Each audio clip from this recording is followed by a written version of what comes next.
Hey guys, Andrea here from Rai's Wardrobe. Just wanted to, first of all, apologize for the lighting. The lighting in my room sucks and there's really nothing I can do about it. Um, so a couple of quick things. I know a lot of people are familiar with several methods for casting on, for knitting. It's a double-pointed needle, by the way. DPN for short, double-pointed. They're good for making, things on the round when you don't have a small enough cable. Thankfully, Knit Picks has really soft cables, so you can actually you can knit socks on those cables because they're so easy to manipulate. I haven't done it yet, but a lot of people who have used Knit Picks have raved that they can make smaller items, even when they have 60 inches worth of cables, a cable. Okay, so my first tip is with the double, I don't know what it's officially called, but the double cast on, I guess, is when you take your needle and you cast on you hold your yarn like this, with one wrapped around your thumb and the other end wrapped around your index finger, and depending on, long tail cast on, there we go. Depending on, how you want your yarn to work, you can, any direction. A lot of the YouTube videos say that you're supposed to hold your end on one side and your working yarn on the other. Personally, for me, doesn't matter. Holding it, make sure I'm telling you this correctly, holding it with your end here over your thumb and your working yarn over your index finger, it makes the yarn over your thumb is the bottom, is this part here. So your working yarn is going to be your loop at the top. So you're going to use up that working yarn that comes from your skein. You're going to use that a lot faster than with your tail here. And I say it doesn't matter how you cast it on, because if you have mountains of tail, because you don't know how much you're going to need, what you can do is you can turn them around and have your tail, make sure I have this facing right, they got tangled, have your tail wrapped around your index finger and your thumb, and do it that way, and that way your tail gets used up faster. So it's depending on how big, how large, how much yarn you want to save or use is how you do it. Now another thing you need to keep in mind is the long tail cast on is actually your cast on plus a knit stitch. And I learned that through watching another YouTube video, and if I can find it, I will link that to you.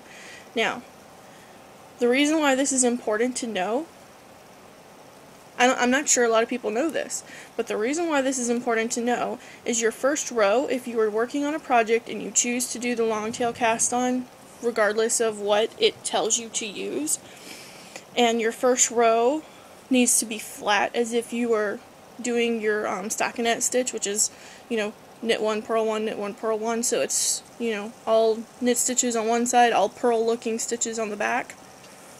You need to keep that in mind, because if you want all stockinette stitch, your first stitch is going to be purl. Your first row is going to be purl in. And because if you don't purl your first row, your stockinette stitch is going to be all messed up completely. I'm going to do that really quick. When I purl, I'm a thrower. When I knit, I'm a picker. And if you know how to knit, you know what those terms mean. For me, it's just quicker. And so, okay, the first few stitches, if you can see that, I purled them after doing a long tail cast on. See how nice and neat and stockinette looking that is? Now, if I had done this the regular way, when your row first row is in knit, and I'll show you what happens. So I only did a few of one, and I'm going to do the other half the other way.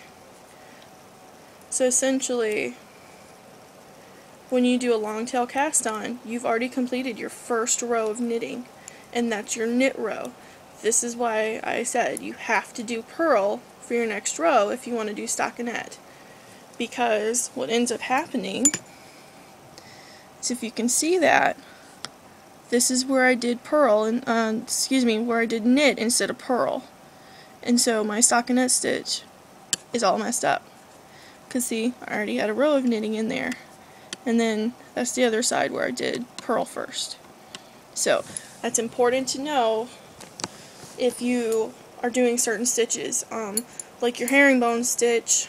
You know, if you do a double tail cast on, which I think it calls for, because it's a double tail cast on is not as stretchy.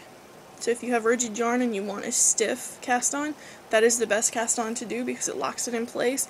So when you do your herringbone stitch, instead of doing your first row as a knit, the knitting pattern that you have to do, you have to start off doing the purl side. So it's going to be a little funky. And there's one more trick, one more thing I wanted to show you. Let me cast on really quickly. And I learned this from another video, and I've been using it constantly.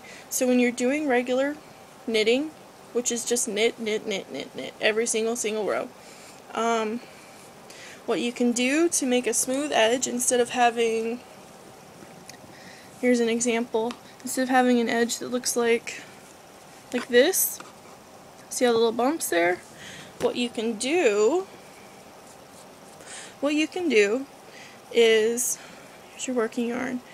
I'm trying to do this fast so I don't use up so much footage. So what you do is you have your cast on, is your very first stitch, you're going to slide it off your needle as if to purl. Move your working yarn, in this case I'm moving both because it's my cast on tail. Move your working yarn to the back as if to knit. Pick up your working yarn and knit as you normally would. And once you get to the end of your row, what this will create is a very, very, very lovely line. It looks almost like a braid when it's finished.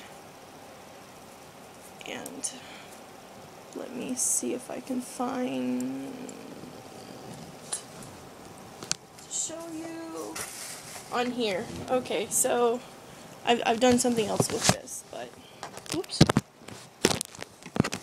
So I have to show you the back side of it. Okay, so ignore the red part.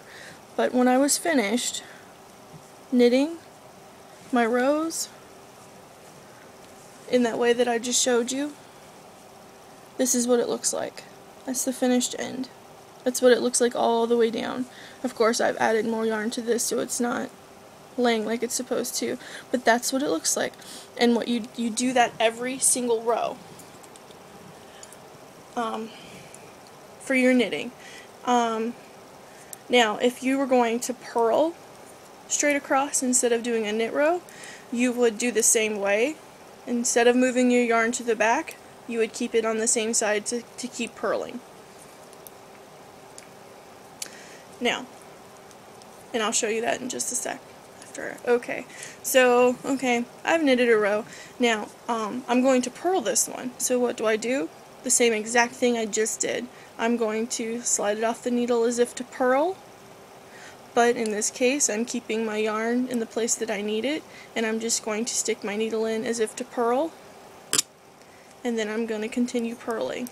Now when you get to your final stitch, after you've done what I've said, sliding it off as if to purl and moving your yarn where it's supposed to go, your final stitch, in order to keep that gorgeous line, and I figured this out the hard way, is you have to knit the final stitch every row in order to get that braid-like look.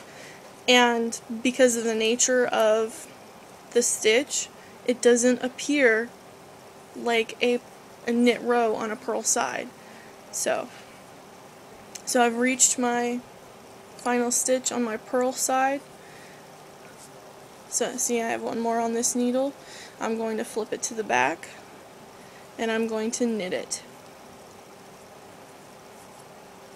And this is what it looks like when it's finished. This is the one I just knit, this right here. And it creates, it looks almost like a crochet stitch.